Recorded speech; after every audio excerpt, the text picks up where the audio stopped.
Olá, sejam bem-vindos a mais um Insights com Cafeína. O tema de hoje é Branding B2B, com propósito, valor e impacto. Hoje eu tenho o prazer de ter aqui comigo Luiz Buono. É um especialista em branding com abordagem única, ajudar empresas a encontrarem sua verdade para construir marcas com alma, propósito e impacto real. Comunicador por essência, ele une estratégias, cultura e narrativa para transformar os negócios B2B em marcas memoráveis, sempre com foco em gente, não somente no mercado. Luiz, super obrigada por ter aceitado o meu convite de estar aqui hoje gravando comigo sobre um tema super importante, que é o branding, que poucas pessoas e poucas empresas enxergam valor nisso. Então, eu acho que é legal a gente começar exatamente por esse ponto. O que é e por que realmente é importante para o mercado B2B? Oi, Érica. Puxa vida, que prazer, que privilégio, que coisa bacana estar aqui com você. E agradeço muito a oportunidade de poder trocar, né? Eu adoro me comunicar, enfim, eu acho comunicação uma coisa maravilhosa e estar aqui conversando com você faz bem para minha alma. Menina, branding, nossa, eu acho uma coisa muito importante, principalmente agora, nesses momentos de tecnologia exacerbada, né, inteligência artificial, né? Você imagina um mundo onde cada vez mais a máquina vai te ajudar a tomar suas decisões de compra, né? Ela vai te ajudar a escolher a empresa que você vai comprar, o produto, a marca, vai até fazer a operação de compra para você, desde que você autorize, né? Aí vem aquela grande questão, né? Na hora que você vai tomar uma decisão de comprar uma marca, né? Você vai comprar uma marca que você nunca ouviu falar, desconhecida, que não tem verdade, que não se comunica com transparência, né? E veja, e cada vez mais vai ter uma infinidade de marcas, porque a tecnologia propicia o empreendedorismo, né? As pessoas poderem Sim. empreender em menor escala, em nichos. Então, vai ter uma profusão de marcas de uma forma assustadora. Daí, cada vez mais, a importância de a marca ter uma relevância, ter uma mensagem, ter uma verdade, né? E corroborando a isso, Érica, a gente percebe, né, pelo zeitgeist do mundo atual, que as pessoas estão se abrindo à autenticidade, ao que é de verdade, Sim. o que vem da alma, o que vem de dentro, o que vem do coração, o que é uma verdade autêntica, né? Então, eu não tenho dúvidas de que, se já era importante, vai ser cada vez mais para a sobrevivência das empresas e dos negócios, né? Inclusive você falou essa questão de autenticidade. Agora o público também cobra posicionamento, dependendo do tema, do que acontece, que a empresa se posicione devido a determinado assunto que possa ter acontecido. E isso você já vê uma mudança no cenário, né?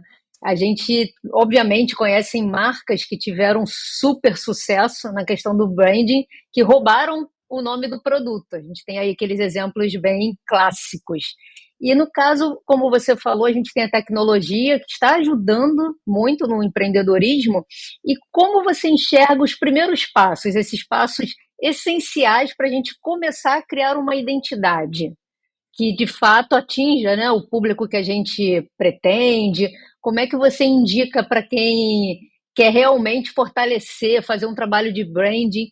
Como eu começo? Como é que eu estudo o perfil do público? Como você, com a sua experiência, indicaria isso para as empresas?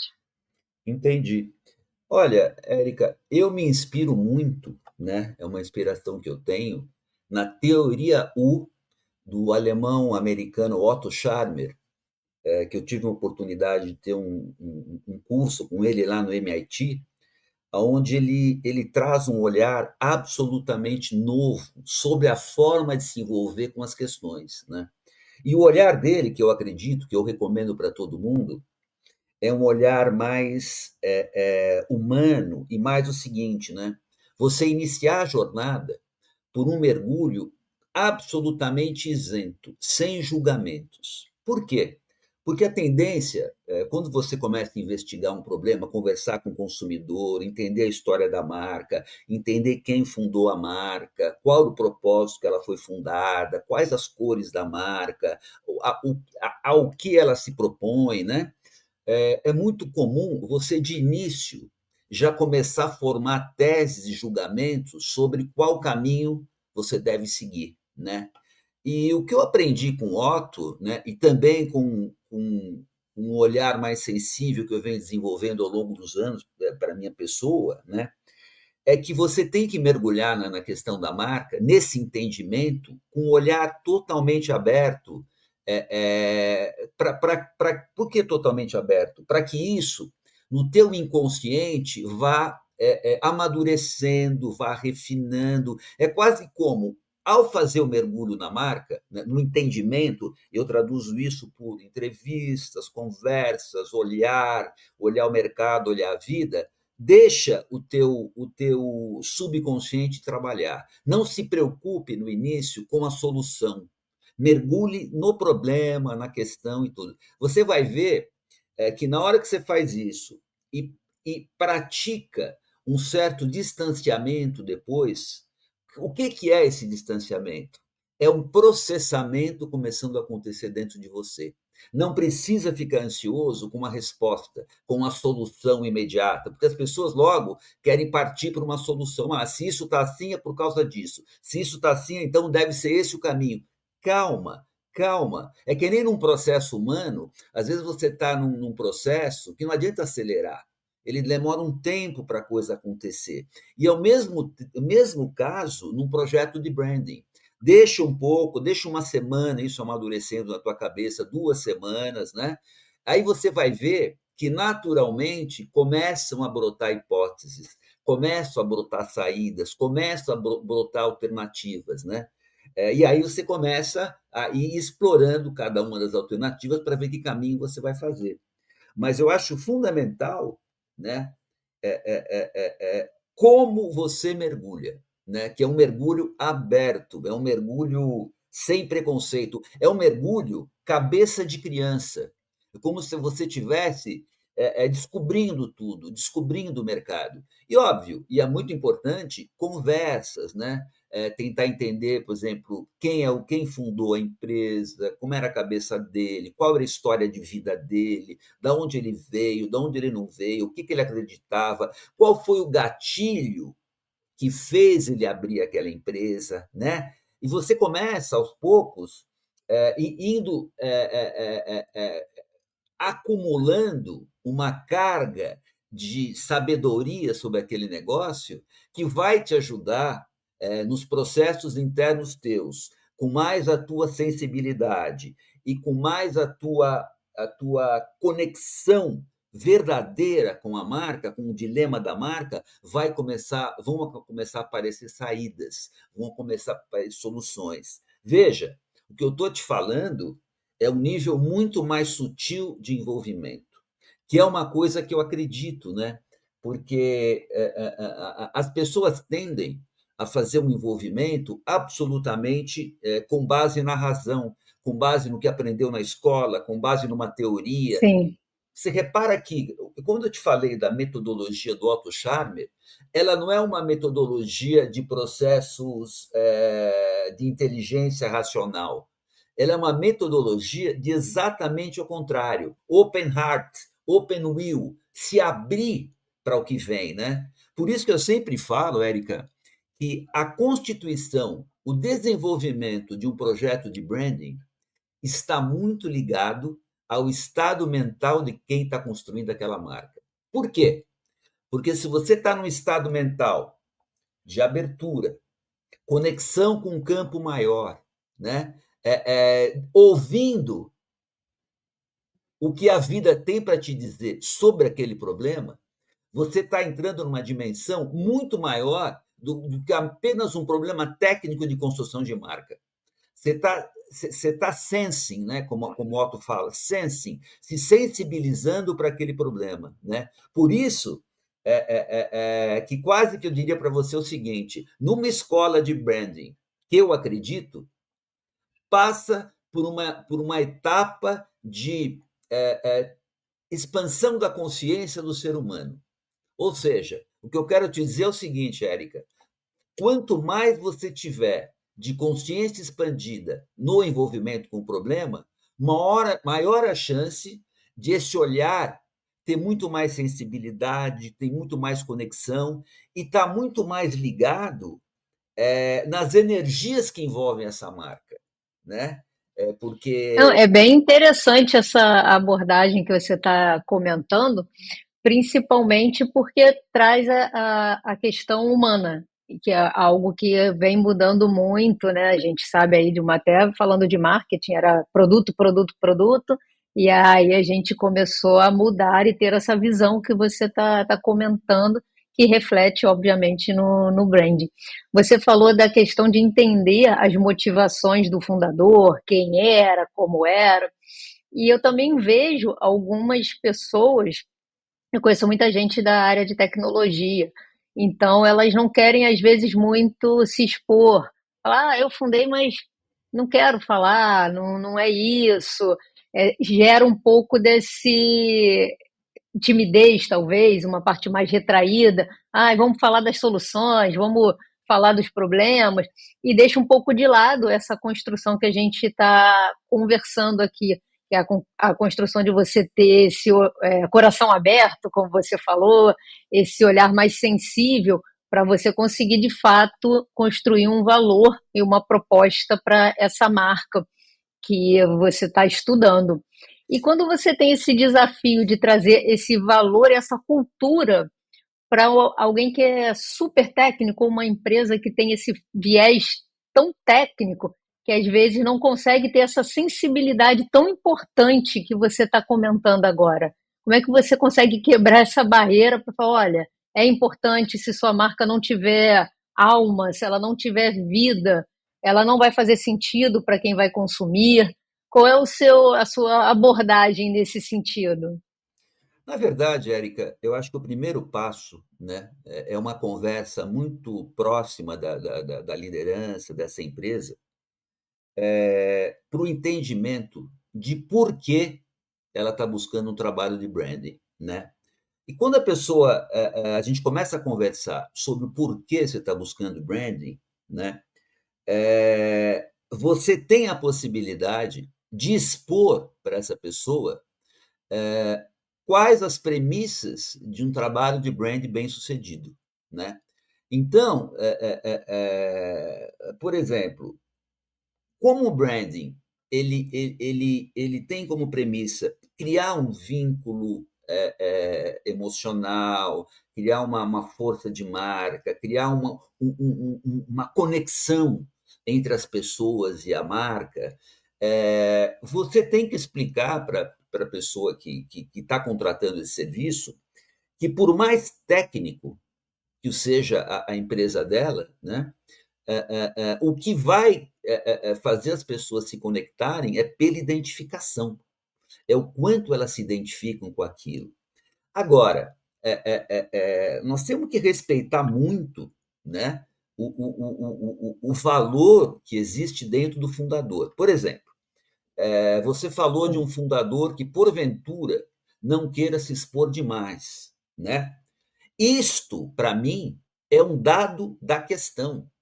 Eu não posso, vamos dizer assim, tratar com menos importância esse fato, né? Está aí uma empresa que não gosta muito de falar de si própria, que não gosta muito de se expor aleatoriamente. Por que eu falo isso?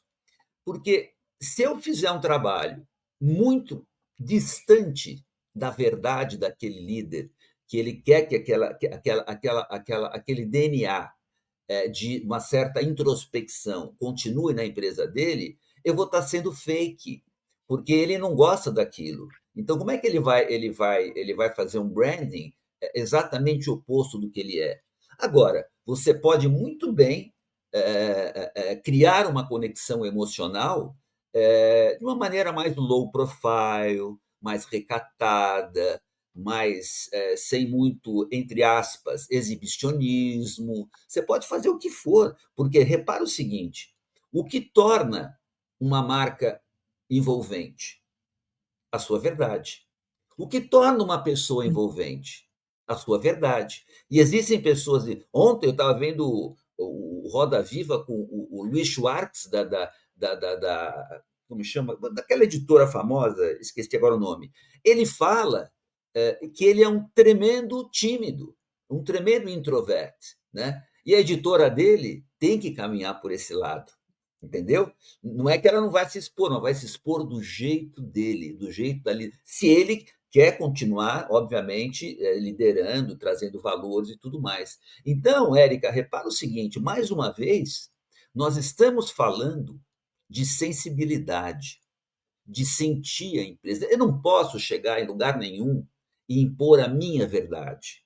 Eu sou um servidor, né? Eu estou servindo a empresa, eu estou como um missionário ajudando a empresa a evoluir. Né? Eu não posso colocar o meu ego, a minha cabeça. O que eu posso é me usar como instrumento de uma força maior que começa a trazer insights para me ajudar aquela empresa. Eu sou um servidor, né? Então, eu acho que isso é importante para todos nós, inclusive, né? Esse papel de servidor, né? Que você fica menos ego e mais se colocando a serviço de alguma coisa. E no caso do brand é a mesma coisa.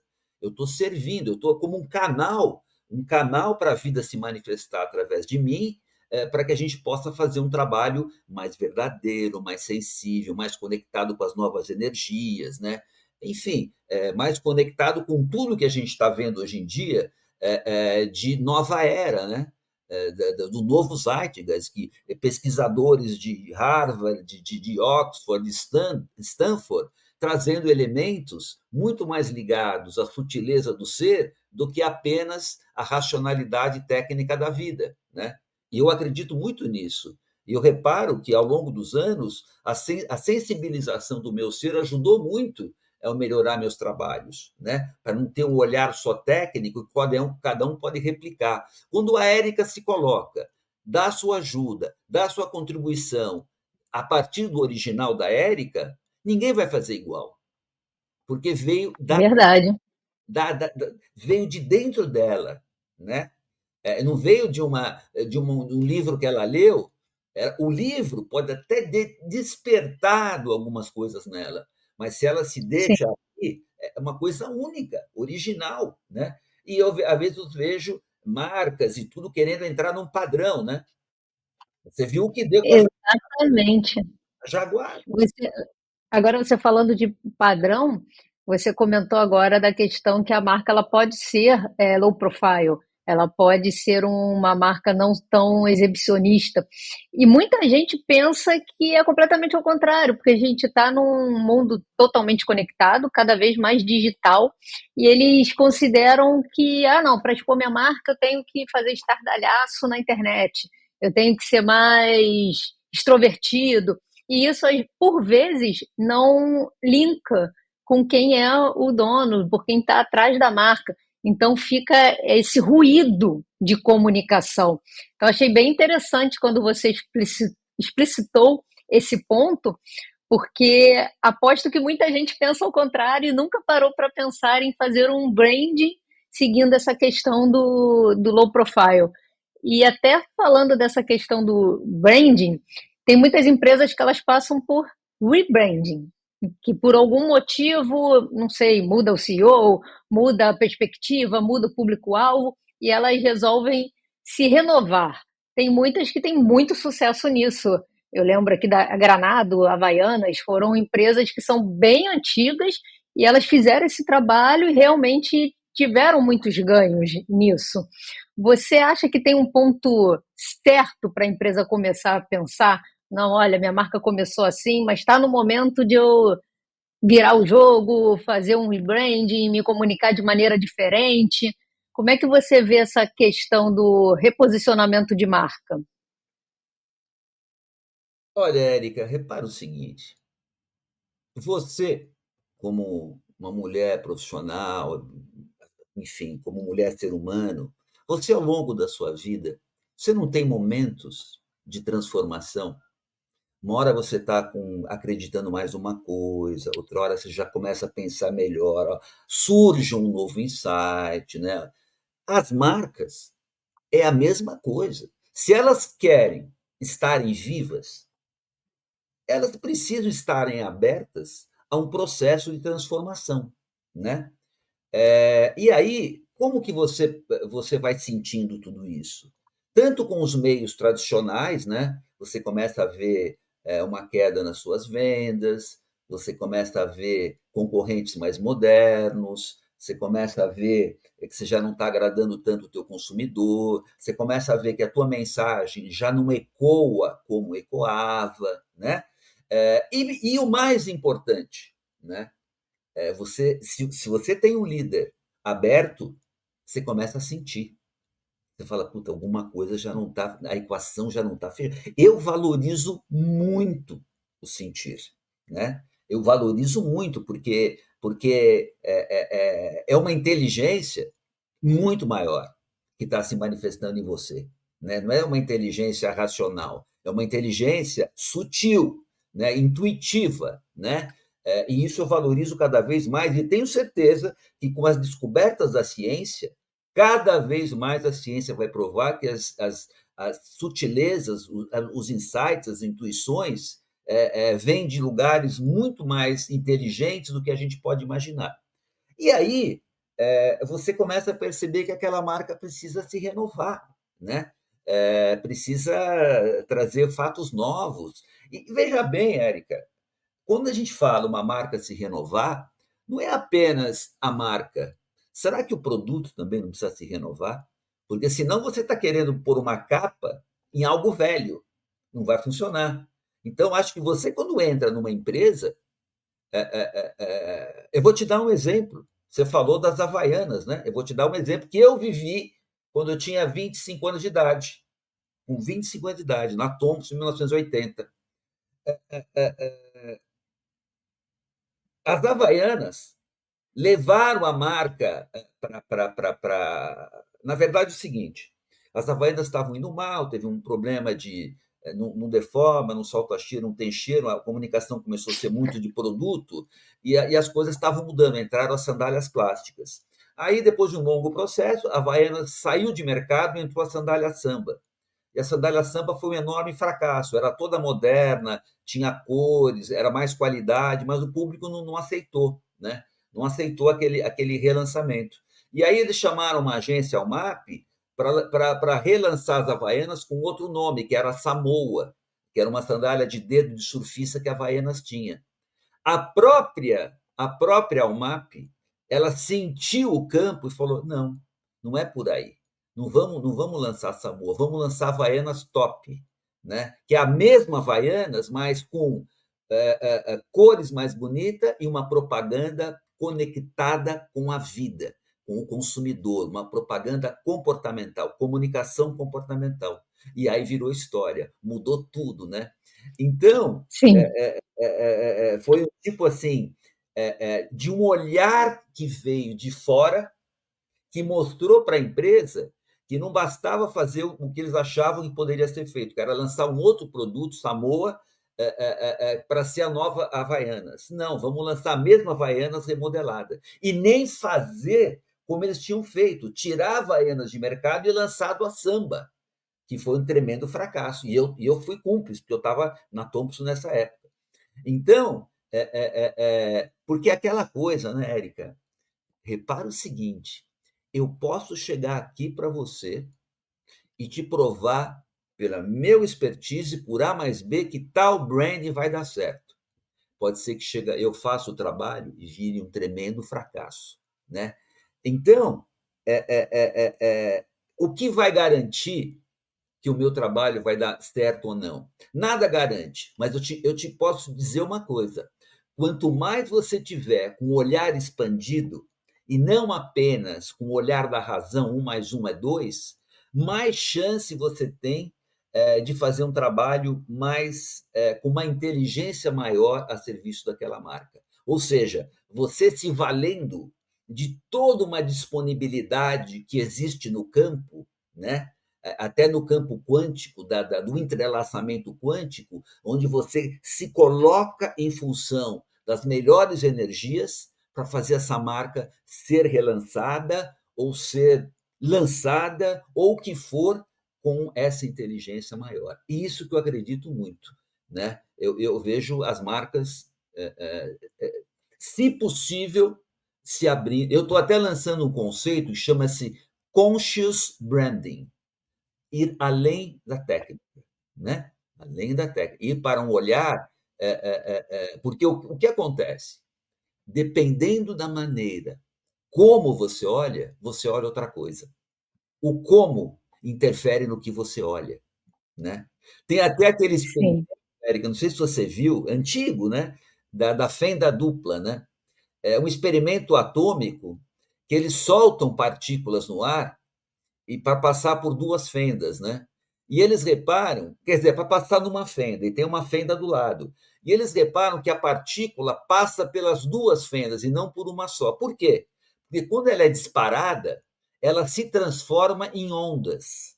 Ela não é mais um tiro único, ela vira uma onda. E uma onda passa por várias camadas de aberturas, né? E aí, o que eles descobriram? Quando essa onda é observada por um aparelho que mede essas ondas, ela volta a se comportar como partícula. Ela volta a ser única, volta a passar por uma fenda só, né? Porque ela voltou a ser partícula. Então, o que significa isso? Qual foi o aprendizado do experimento quântico? Que a interferência do olhar mexe com o objeto observado, né? Então, o que eu quero dizer com isso? Cada vez mais, a qualidade do teu olhar vai interferir no processo de branding ou o que for que você está enxergando. Quer dizer, aqui eu não estou falando só de branding, eu estou falando sim. o olhar geral, mas que eu trago para o branding, que é a minha profissão, né? Tá ali um experimento quântico que mudou muito a forma de enxergar as coisas. Você repara, quando você, talvez eu e vocês sejamos assistindo um show, você vê uma coisa, eu vejo outra, de acordo com a minha cabeça, meu olhar, minhas referências, meu nível de frequência, vibração, energia, como eu estou olhando o mundo, qual é a minha consciência expandida, né? Muda tudo. Exatamente. Contexto, Texto, história, história, referência. percepções. Exatamente. Isso até, inclusive, você falando desse caso que você vivenciou das Havaianas, foi até um exemplo que eu dei aí que encaixou bem, né? Exato, exato. Essa questão de como a marca consegue influenciar as decisões de compra e percepção do cliente, que tem a ver até com esse experimento que você está falando, a questão de você reconstruir ou ajudar a construir o olhar do cliente para o seu produto. Nesse teu exemplo, foi uma questão de mudança até de nome, colocar o top, mudar um pouco ali a questão das cores, mas o produto em si era o mesmo, né? Você passou a se comunicar de maneira diferente para mudar ali ou influenciar a decisão de compra do público-alvo, que era o foco ali desse trabalho todo. Inclusive, eu abri a nossa conversa aqui falando a questão das pessoas às vezes não entenderem que o branding é um trabalho médio a longo prazo e que ele sim traz o ROI que todo mundo espera, que todo mundo quer nesse mercado de empresas, né? Esse mercado B2B. Eu acho que esse seu exemplo também casou bem com isso, né? O quanto a percepção do cliente, o olhar do cliente mudou de um chinelo, uma sandália que era por vezes vista como sem valor, como de um público classe D, para subir, inclusive de preço. A gente está falando aqui preço e valor, né? Ela subiu de preço e de valor em relação à sociedade. Acho que é um exemplo ótimo aqui para a nossa conversa. E até trazendo um pouco dessa questão do olhar, é, nesses mercados que a gente vê que são muito competitivos, algumas pessoas chamam de mercados saturados, o brand ele pode ser uma solução para ajudar a empresa a diferenciar do concorrente, né? Como é que você vê essa questão também de você encaixar às vezes o seu produto ele é tão similar, a gente está falando de Havaianas, tem Ipanema, tem uma série de outras marcas que o produto de fato é o mesmo, é uma sandália, um chinelo para você usar para um ambiente mais descontraído, para ir à praia, né? Já que eu sou aqui do Rio, então a praia me veio à cabeça. Então, o produto em si, ele acaba sendo bem similar em questão de você for falar assim, até de benefício. Mas Sim. a Havaiana teve esse sucesso com a questão do branding para trazer essa diferenciação. Como Quer é que dizer, você enxerga esse ponto aí de proposta de valor única usando branding e você agir nesse mercado que às vezes o seu produto em si não tem essa diferença? repara o seguinte, Érica, as pessoas, né, tudo está ligado, né, a como o ser humano, como as pessoas tomam decisões, né, decisões de compra, né? Porque na hora que você começa a entender isso, você começa a ver que branding não é sobre a marca ou sobre a empresa, é sobre as pessoas. Como eu estou sendo percebido pelas pessoas de forma que elas possam consumir cada vez mais meu produto, né? E uma das coisas que eu aprendi, que eu entendo sobre isso, né, é a questão da identificação.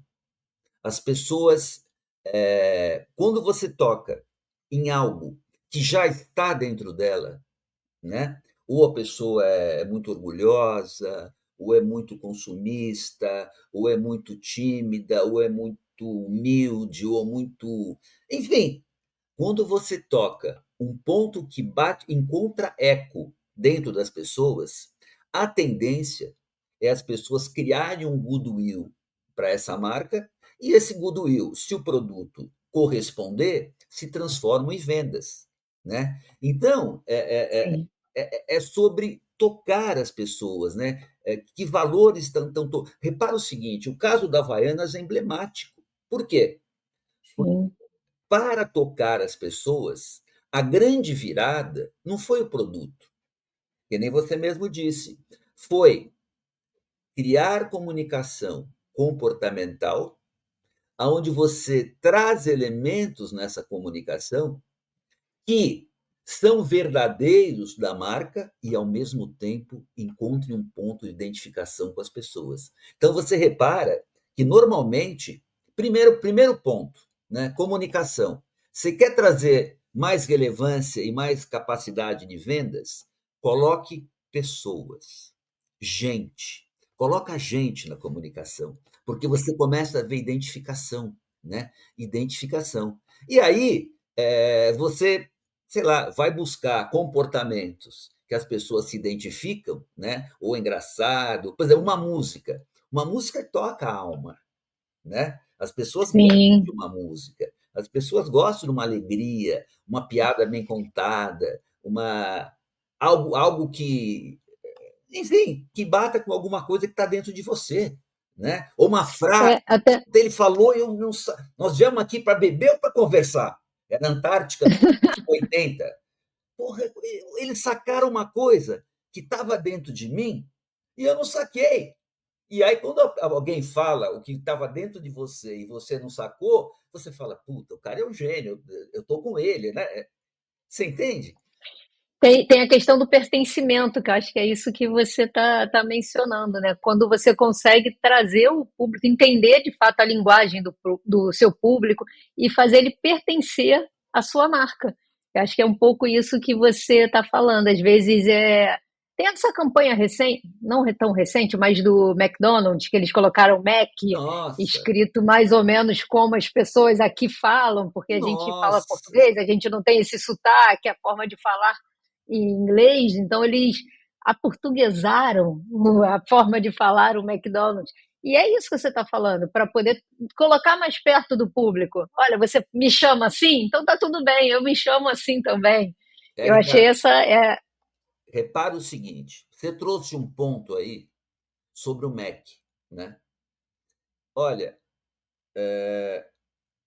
quem aprovou isso foi João Branco, que era o diretor de marketing do Mac.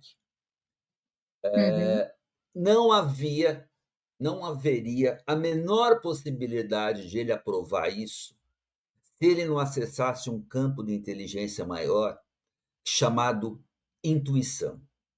Não há pesquisa, não há métrica que você conseguisse provar que colocando o MEC você ia ter sucesso.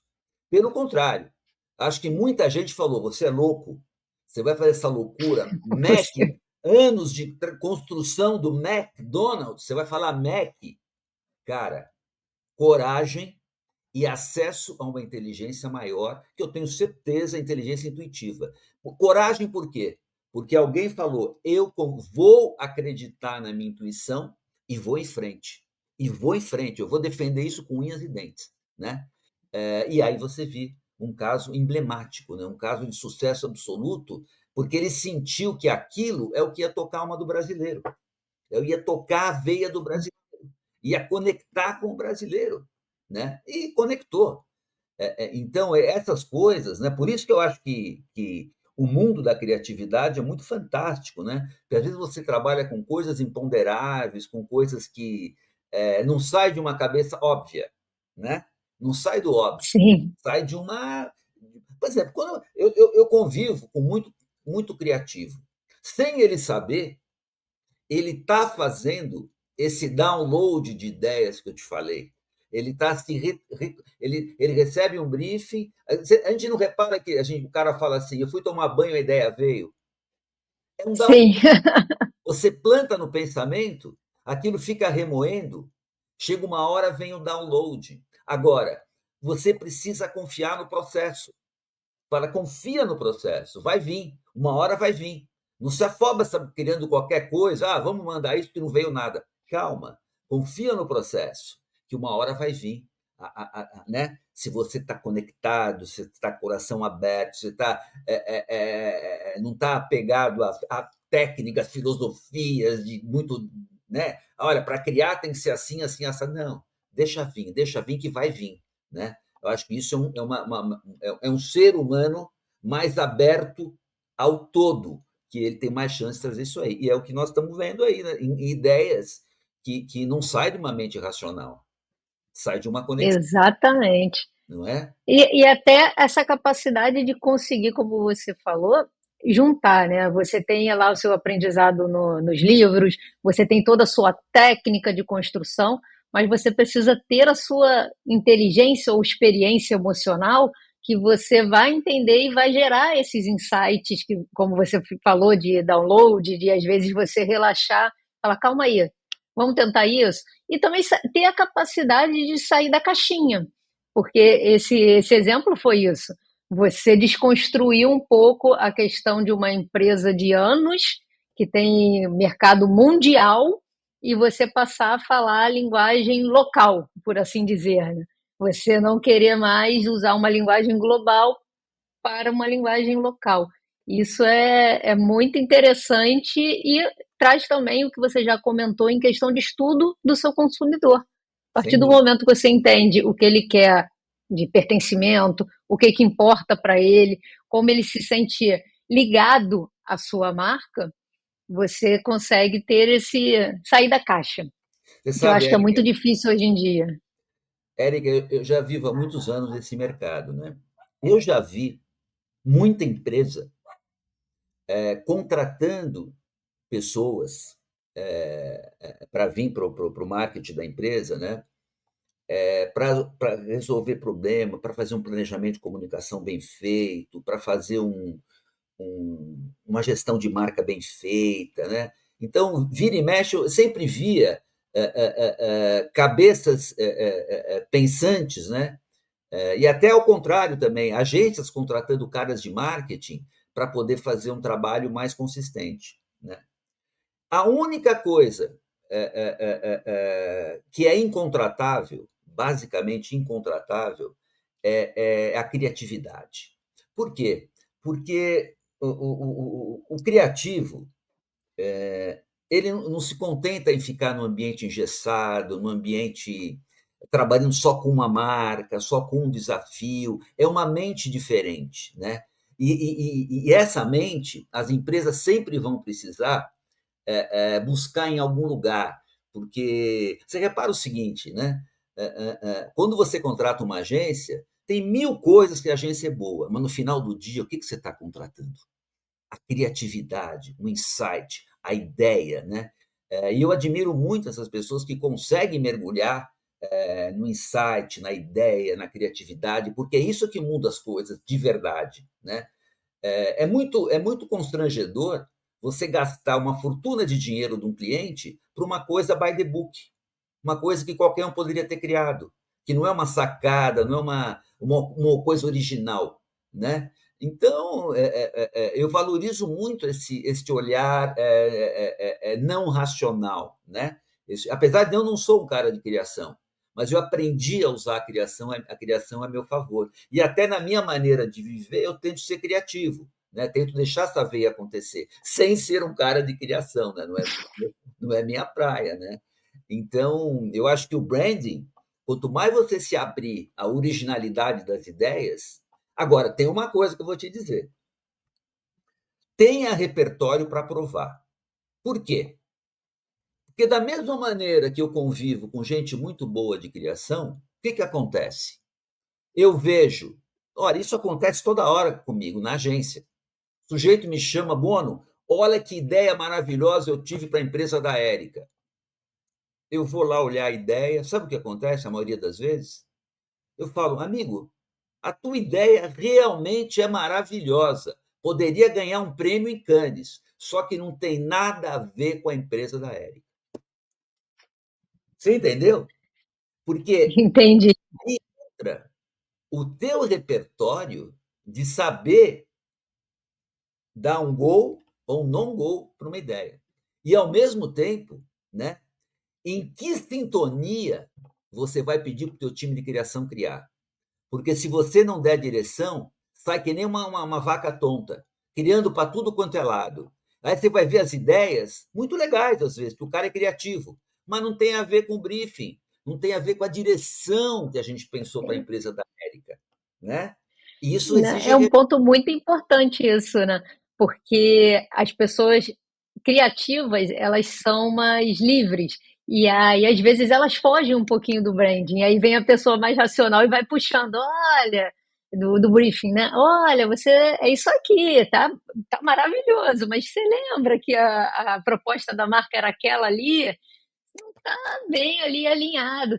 Eu acho que, no fundo, a mistura entre o racional e o criativo é o que faz a coisa acontecer. Sem Tem que dúvida, ter a pessoa mais pondo no trilho, livre, mais criativa. pondo no Exatamente. trilho. Eu posso chegar aqui para você, Érica, te dar 10 conceitos maravilhosos para a tua empresa, mas dentro desses 10 vai ter um, sei lá, ou dois, vai ter algum que é para a empresa da Érica. Não é que ele é só maravilhoso, né? Ele nasceu, puta, Sim. isso aqui é a empresa da Érica, merece esse conceito. É a cara dela, é o jeito dela. Ela falaria isso, ela respiraria isso, a alma dela pulsa desse jeito. Puta, isso é a cara da Érica. Esses outros são maravilhosos, mas não é a Érica, né?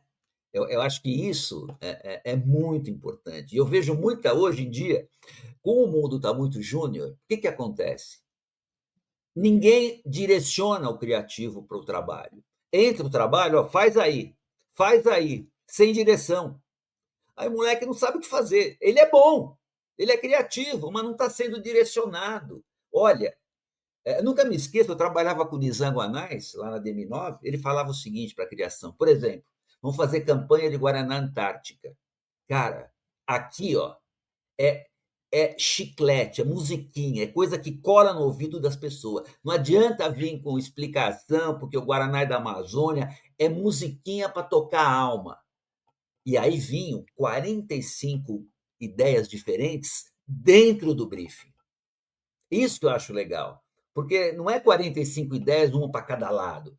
Você perde tempo da criação, você desgasta a criação, porque não sabe para onde ir, você não tem. Agora, quando você dá uma direção, ele vai criar coisa boa naquela direção, né? E funciona. Até o teu exemplo, quem não lembra da musiquinha da E pipoca toca com com Guaraná? Guaraná. Puta do sucesso, né? puta do sucesso. Exatamente. É, enfim, é isso. Então, quer dizer, nós já estamos trazendo um ponto no branding aqui, Érica, da importância da experiência também, né? Porque a experiência Perfeito. te ajuda a criar os trilhos, né? Para onde a gente vai, por que que a gente, né? Depois de tudo que a gente aprendeu da empresa da Érica, o que fica de importante? Nós não vamos, mas o que fica de importante? Porque ela falou mil coisas no briefing. Agora, o que que nós vamos pegar do briefing, que é a alma da empresa dela? Você tem que ter uma certa experiência. Senão, ela falou que ela é a melhor do mundo, vamos criar uma câmera. Calma, isso ela falou.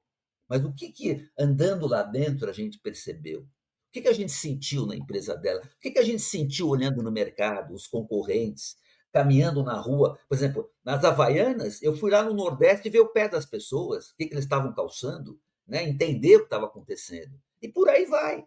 Né? Você entender para depois você chegar e filtrar e falar isto é importante, ó, isto é importante, né? Eu vou dar um exemplo para você. Etnografia que você até fez, esse teu exemplo, né? Você passar a viver e olhar e ver de perto o que o seu consumidor, o seu objeto de estudo está fazendo. Que não foi esse teu exemplo de ir ao Nordeste, entender o, o que eles usavam ou por que eles usavam. Ó, É bem. Érica, vou te dar um exemplo bem claro disso. Certa vez, nós recebemos o briefing para fazer a campanha do inseticida SBP, né? Ele tinha uma coisa muito boa que ele matava o inseto e não fazia mal para as pessoas, né? E nós fomos Sim, lá, fizemos escutativa na casa das pessoas, demos SBP para as mães usarem, observamos ela usando, como ela usava e tudo. E aí, o tempo inteiro, nós ficamos batendo numa tecla que era proteção para o seu filho, né? E faz mal contra o inseto, e proteção para o seu filho, porque não faz mal para as pessoas. E a gente via que aquilo não reverberava em vendas, não mudava, né? Daí, nós fomos descobrir uma coisa fundamental, que foi o mote do trabalho. A gente reparou que quando ela terminava de passar o SBP, o inseticida, no quarto do filho, ela fazia um carinho na cama, como se fosse assim. Vamos supor que ela estava no quarto dela, sem filho mesmo, no quarto dela. Ela arrumasse a cama e ela dava um toque final com inseticida, né? Como um toque final, e ela passava a mão na cama. Né? Então a gente reparou o seguinte, né? No usar o produto, ela estava se dando, ela como a mãe, ela como a provedora do lar, ela como cuidando daquele ambiente, né? Tinha um toque dela. E aí nós trouxemos a mãe como a protagonista do cuidado com o lar. O SBP só era um instrumento para ela ser a protagonista do cuidado da casa dela e do filho dela. Aí mudou completamente a história do produto. Você vê, enxergar qual é o detalhe da informação do briefing barra conhecimento do uso do consumidor para você poder ver o que é importante. Então, qualquer campanha que nós viermos a fazer, coloque sempre o toque da mãe no comercial, ela pondo o carinho dela, né? Que aquilo gerava empatia, fala, puta, essa marca me reconhece. Porque aqui não é sobre passar inseticida, é sobre o papel da mulher no cuidado do lar, da família. Interessante, né? perfeito. Inclusive, até lembrei de um caso, acho que foi na época da pós, que o professor comentou sobre a que bom que antigamente a dona de casa não conseguir fazer a sobremesa era um sinal de fracasso.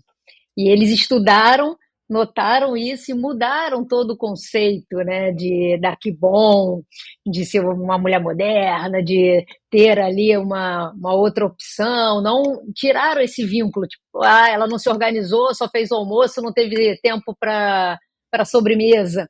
Isso é bem interessante, porque segue um pouco esse exemplo do que você falou, né? Você colocar o personagem principal dando a importância e a evidência que ele tem que ter, que só se faz isso estudando de fato o seu público e tendo essa sensibilidade que é o que a gente veio falando aqui.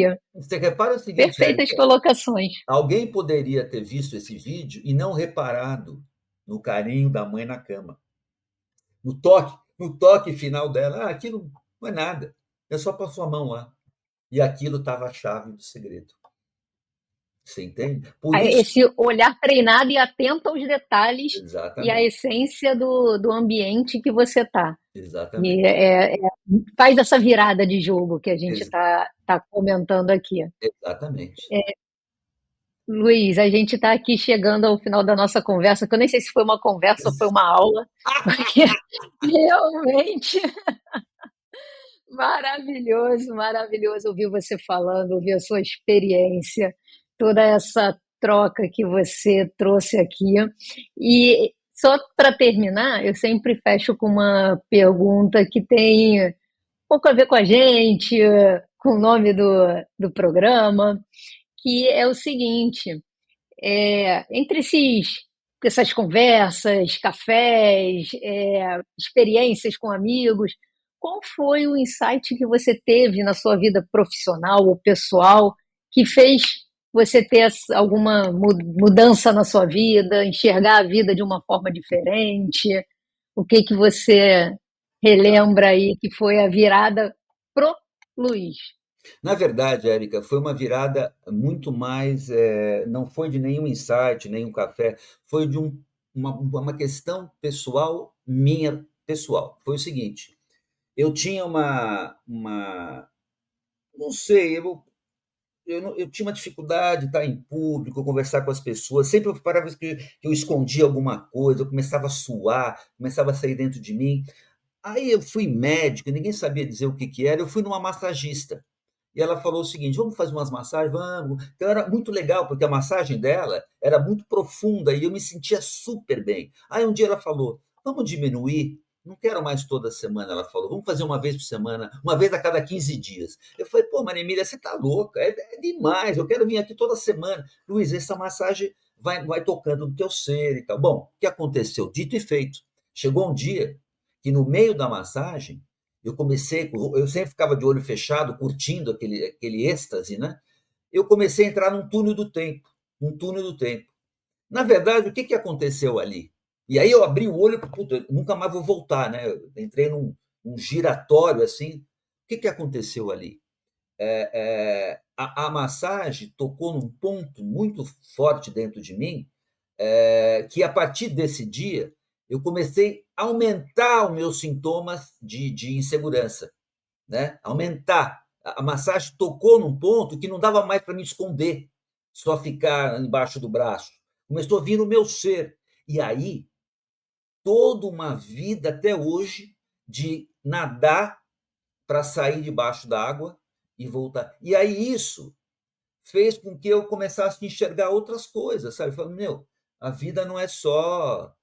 Enfim, aí começou o Luiz de verdade vir à tona, com todas as suas vulnerabilidades. E quando você começa a encarar as vulnerabilidades sem o vitimismo, você começa a expandir tua consciência, você começa a olhar uma coisa que você não olhava, valorizar uma coisa que você não valorizava, e eu comecei a mudar como pessoa. Eu não era mais o Mauricinho da década de 80. Eu passei a ser um cara um pouco mais, sei lá, por essa dificuldade pessoal que me fez ter que remar, entendeu?